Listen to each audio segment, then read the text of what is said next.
मंत्री जी, एक और बात लगातार चल रही है, देश भर में एक बड़ा आंदोलन और भी चल रहा है। आप देख रहे हैं, आप बिहार की धरती पे आप भी गए होंगे और वहां पर एक बीटी एक्ट, यानी देश तो आजाद हो गया 1950 में, लेकिन बीटी एक्ट 1949 आज भी महाबोधि टेम्पल पर लागू है। आप भी वहां गए, आंदोलन में भी शामिल हुए, आपने तमाम जगह पर लोगों के व्यू भी जाने होंगे और बात भी की होंगी। आखिर बीटी एक्ट को क्यों नहीं खत्म किया जा रहा? आखिर जो बौद्धों का जो मंदिर है, मठ है, तो बौद्धों को आखिर क्यों नहीं दिए जा रहे? तमाम जगह पर बौद्ध जो भगवान बुद्ध हैं, उनको तमाम मूर्तियों में कहीं आंख फिट कर दी जाती है, कहीं चीवर को ढक दिया जाता है, कहीं उनको कपड़े में लपेट दिया जाता है और उनको किसी प्रकार से उनको अलग अलग नाम देकर पूजा जा रहा है। आखिर ये बुद्ध धर्म के साथ ऐसा क्यों किया जा रहा है? देखिए, इस देश का बड़ा दुर्भाग्य है कि जिस देश में भगवान बुद्ध ने इस देश में जन्म लिया, यहाँ पर उन्होंने अपने धम्म का प्रचार और प्रसार किया और इस देश के अंदर उस हर एक व्यक्ति को भगवान बुद्ध ने अपने धम्म की शिक्षाएं दी। आज इस देश के अंदर बड़ा दुर्भाग्य है कि बाबा साहब आम्बेडकर द्वारा जो बौद्ध धर्म हमें दिया गया, बाबा साहब आम्बेडकर ने जो बौद्ध धर्म हमें दिया, उस बौद्ध धर्म देने के बाद इस देश के अंदर बहुत सारे लोग बाबा साहब आम्बेडकर को मानने वाले लोग भगवान बुद्ध के तरफ गए और भगवान बुद्ध के फॉलोअर्स हुए। अगर देखा जाए तो महाबोधि महाविहार जो बौद्ध गया का एक्ट है, ये एक्ट अगर मुझे लगता है उस समय अनागारिक धर्मपाल जी इस देश में नहीं आते, अनागारिक धर्मपाल जी इस देश में नहीं पहुंचते, तो मुझे लगता है कि बोध गया का महाबोधि महाविहार भी उसका भी एक हिंदूकरण हुआ होता और वहां पर भी कोई ना कोई देवता वहां पर कोई ना कोई वहां पर भी बैठ जाता। वैसे ही वहां पर घमंडी कोई महंत थे, उन लोगों का उस पे कब्जा था और सालों साल से वहां पर कब्जा था, परंतु धर्मपाल अनागारिक जी हाईकोर्ट गए, कोलकाता के हाईकोर्ट में उन्होंने केस लगाया, परंतु वो जीत नहीं सके। परंतु उन्होंने उस विरासत को बचाया और उस विरासत को बचाने के बाद आज अगर हम लोग देखेंगे तो वहां पर 4 हिंदू 4 बौद्ध है और गया का जो कलेक्टर होता है वो उसका अध्यक्ष होता है। ये भारत का पहला ऐसा जिला है जहां पर केवल और केवल एक हिंदू ही कलेक्टर हो सकता है। ये संविधान के बिल्कुल भी समर्थक नहीं है, परंतु देखा जाए तो वहां पे केवल और केवल एक अध्यक्ष के रूप में हिंदू ही होना चाहिए, इस प्रकार का एक्ट में दिया गया है। ये लड़ाई अनागारिक धर्मपाल जी के माध्यम से सालों साल से लड़ी गई। उसके बाद भंते ससाई जी ने उसका आंदोलन का नेतृत्व किया और उनके माध्यम से कुछ हद तक सफल भी हुआ है, परंतु उसके बाद फिर बाद में भी वहां पर एक्ट जो है वो चेंज नहीं हुई और इसलिए अभी 3-4 महीनों से लगातार इस आंदोलन को तेज कर रहे हैं और बहुत सारे लोग इस आंदोलन के प्रति अपना समर्पण भी व्यक्त कर रहे हैं और समर्थन भी दे रहे हैं। परंतु देखा जाए तो महाबोधि महाविहार जो एक्ट है वो इसलिए भी बदली नहीं जा रही है क्योंकि वहां पर आता है दान और वहां पे दान मिलने की वजह से वहां पर शासन प्रशासन भी बैठा हुआ है। वहां पर नहीं चाहते कि वो दान समाज के लिए या पूरे बौद्ध कम्युनिटी के लिए, उनके सर्वांगीण विकास के लिए हो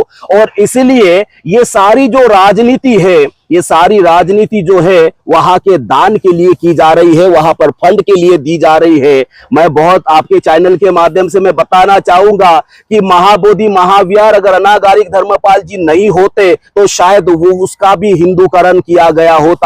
और आपको बताऊं मैं, इस भारत के अंदर ऐसे कितने सारे स्तूप है, कितने सारे स्मारक है, कितने सारे चैत्य है जो आज भी जो है लोग उसका भगवीकरण कर रहे हैं और आज भी उसको जो है लोगों ने अपने नाम से वहां पर भगवान बुद्ध की मूर्ति होने के बाद भी विभिन्न विभिन्न प्रकार के नाम देकर लोग उसको पूज रहे हैं। आज जगन्नाथ जो मंदिर है वो भी बौद्धों का मंदिर था, वहां पर तिरुपति जो मंदिर है वो भी बौद्धों का मंदिर था, केदारनाथ जो मंदिर है वो भी बौद्धों का, ऐसे विभिन्न ऐसे मंदिर है जो आज भी बौद्धों के, अगर इनको देखा जाए, इनके सर्वे किए जाए, इनको वहां पर देखा जाए तो आज भी जो है ये बौद्ध मंदिर जो है आज बौद्धों के हैं। परंतु इस देश का दुर्भाग्य है कि इस देश के अंदर भगवान बुद्ध के लोग जो है उस समय ना होने की वजह से लोगों ने अपना कब्जा करके अपने अपने नाम से उसको प्रचार और प्रसारित करते गए हैं। परंतु ये दुर्भाग्य है कि जहां पर भगवान बुद्ध ने ज्ञान प्राप्त किया,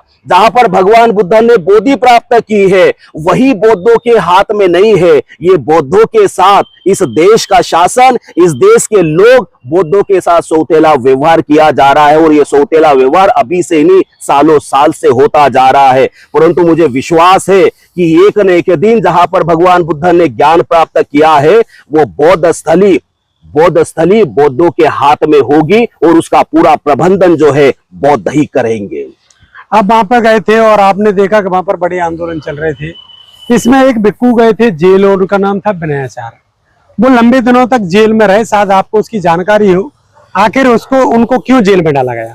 देखिए, वो तो एक बड़ी अंदर की बात है, परंतु देखा जाए तो भंते विनयाचार्य ने भी इस देश में जगह जगह पर घूम घूम कर प्रचार प्रसार करके उन्होंने आंदोलन को बहुत तेजी से सोशल मीडिया के माध्यम से, लोगों के बीच में जनसंवाद के माध्यम से आंदोलन को बहुत मजबूत किया। और एक तरुण भिक्षु के साथ हमारे कुछ लोगों ने उनके साथ एक षड्यंत्र करके उनको जेल में डाला। ये बहुत ही दुर्भाग्य है कि जिस व्यक्ति ने बोध गया महाबोधि महाविहार के लिए अपना सर्वस्व समय दिया है, अपना सर्वस्व दिया है, उस व्यक्ति को षड्यंत्र के साथ उनको जेल में भेजना ये बहुत ही बुरी बात थी। परंतु आज जो है विनयाचार्य जेल से छूट गए हैं, ये निश्चित ही उनके अच्छे काम है। ये बहुत ही अच्छी बात है कि आज उनके माध्यम से और ये आंदोलन जो है और तेजी पकड़ेगी, और जगह जगह पर लेकर और लोग उसको समर्थन देंगे, मुझे ऐसा विश्वास है। वहां पर बनते कवड़ासी राहुल और बनते विनयाचार्य की जोड़ी लगातार काम कर रही है। लोगों का एक और मानना है कि ये भी सिर्फ सदस्य बनके ही रह जाएंगे। जैसे पूरब में आंदोलन हुए, पूरब में धरना हुए, तो वहां पर भागे कलेक्टर है वो कह देते हैं कि आपको सदस्य बना दिया जाएगा, काहे को धरना कर रहे हो। तो क्या ये भी सिर्फ यहीं तक सीमित रह जाएंगे? पहली गलती को बिल्कुल भी नहीं दोहराना चाहिए, चाहे भंते विनयाचार्य हो या भंते करुणाकर जी हो या भंते करुणाशील हो, या जितने भी जो भिक्षु है जो आंदोलन कर रहे हैं, ये आंदोलन जो है ये बौद्धों के समर्थन में होना चाहिए। मेंबर बनना या मेंबर बनकर वहां पर काम करना ये कोई बड़ी बात नहीं है। मुझे लगता है कि वो संपूर्ण प्रबंधन जो है बौद्धों को दिया जाए, बौद्धों के हाथ में आए, उसके लिए उन्होंने लड़ाई लड़नी चाहिए। आपने भी यहाँ पर आंदोलन किया था महाबोधि महाविहार को लेकर, और आपने भी मांगे कि बौद्धों को वो दिया जाए। और अब आपका जो आखिरी जो शब्द है, मतलब बौद्ध के जो उसको लेकर, टेम्पल को लेकर, महाबोधि को लेकर, किस प्रकार का वो लोगों को आंदोलन करना चाहिए और सफलता कैसे मिलेगी? मुझे लगता है कि महाबोधि महाविहार मुक्ति आंदोलन के लिए हमने भी भंते ससाई जी के माध्यम से, उनके नेतृत्व में, उस समय हम लोग कॉलेज कर रहे थे, और कॉलेज की छुट्टियां लेकर हम लोग भी भंते ससाई जी के साथ उस आंदोलन में कूद पड़े थे। और जब यहाँ पर बोध गया में जब आंदोलन चल रहा था, तो उस समय भी हम लोग यहाँ से भोपाल से बहुत सारे लोगों को लेकर गए, वहाँ पर हम लोगों का भी समर्थन रहा। यहाँ पर भी हम लोगों ने विभिन्न मीटिंगें ली है, और आने वाले दिनों में भी यहाँ पर हम लोग कार्यक्रम करेंगे। और हमारे माध्यम से जितना भी हो सकता है बोध गया महाबोधि महाविहार मुक्ति के लिए, उतना हम लोगों का प्रयास रहेगा। परंतु हम सब लोगों से मैं अपील करूंगा, सब लोगों से विनम्र निवेदन करूंगा कि महाबोधि महाविहार ये बौद्धों का ही नहीं, संपूर्ण विश्व के बौद्धों का ये बहुत बड़ा तीर्थ है। ये बोध गया महाबोधि महाविहार ये हमारे अस्मिता है, ये हमारी श्रद्धा का स्थान है, हमारे विश्वास का स्थान है। उसके लिए हर एक व्यक्ति को सहयोग करना चाहिए, हर एक व्यक्ति को इस आंदोलन के लिए अपना समय देना चाहिए, और हर एक व्यक्ति को इस आंदोलन के लिए खड़े होना चाहिए। चलिए, तो हमारे साथ बनते शाकपुत्र सागर जी, जिन्होंने भोपाल से हैं, और उन्होंने तमाम जो समर्थन दिए हैं, इससे पहले भी जब वो स्टूडेंट लाइफ में थे, कॉलेज लाइफ में थे, तब भी उन्होंने ससाई जी के माध्यम से उन्होंने इस समर्थन किया उस आंदोलन का।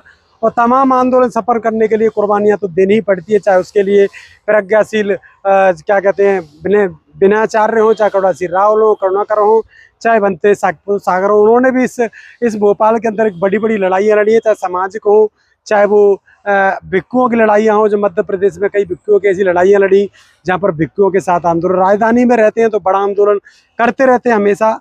और कमेंट बॉक्स में अपनी राय देना ना भूलें।